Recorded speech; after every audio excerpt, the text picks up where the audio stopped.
After years of painting being really focused on kind of romantic subject matters like, you know, Greek gods and biblical stories and all that, there was kind of a swing towards realism in France and Italy, and I think a lot of it was in reaction to politics.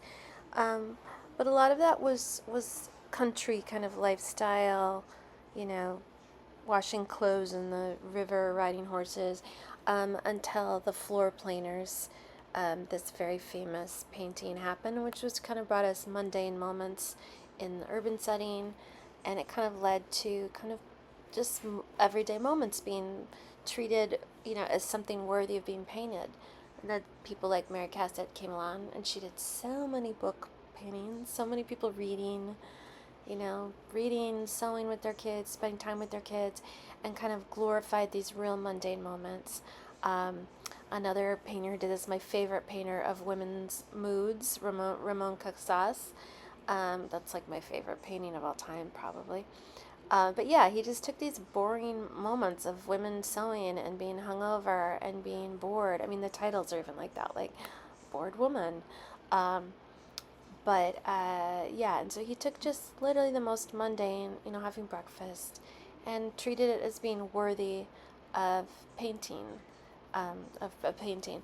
If you think about Bonnard, who's not thought of probably at all as someone who paints mundane, he's very um, highly respected painter, but really he totally paints people taking a bath all the time, like the most mundane, even though there's huge symbolism, connected in his work because it's often about people he loved who passed along, like lovers and wives, but, there's that too.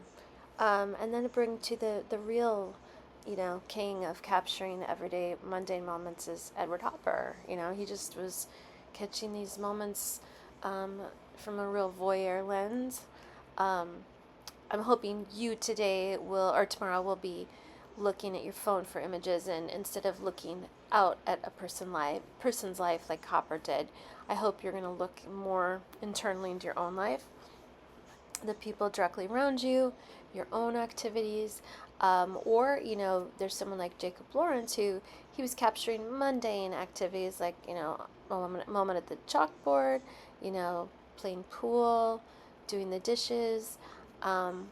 But this often, if he did these in the context of the Great Migration, that series, and so there's a bigger story. So sometimes your mundane moment will have actually a larger story connected to it. Fairfield Porter just showed kind of this this very easy life of the wealthy coastal elite. That's who he's painting. Um, and capturing just kind of an everyday weekend. You can imagine a weekend vibe, brunch and reading. Um, you don't have to do reading, but it wouldn't be shocking if you did reading in your everyday moment. A contemporary painter, Daniel Orchard, actually is who made me think that this would be a good class. Is her work.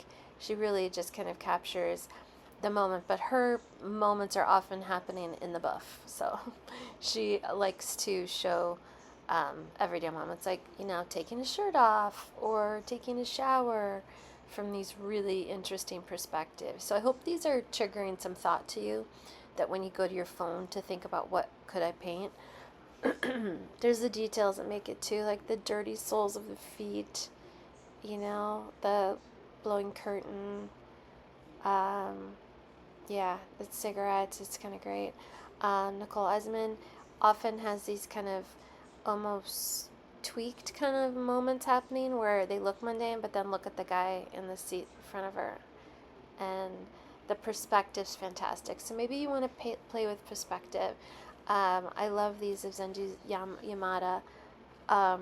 They're just like, the approach is of uh, ancient kind of scroll painting, but the subject matter is mundane, everyday, contemporary life. Riding the train, shopping.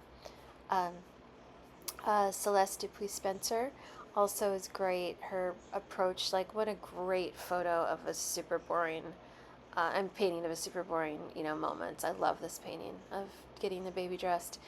Um, yeah, and so this is really, I hope inspiring, and it makes you realize that sometimes, yes, you're painting mundane moments, but it's often connected to bigger. Bring in your phone. We're going to pull an image or two, and we will talk about how you can use composition, scale, and all of that to make your everyday moments really elevated in the painting. Okay, see you tomorrow. Bye.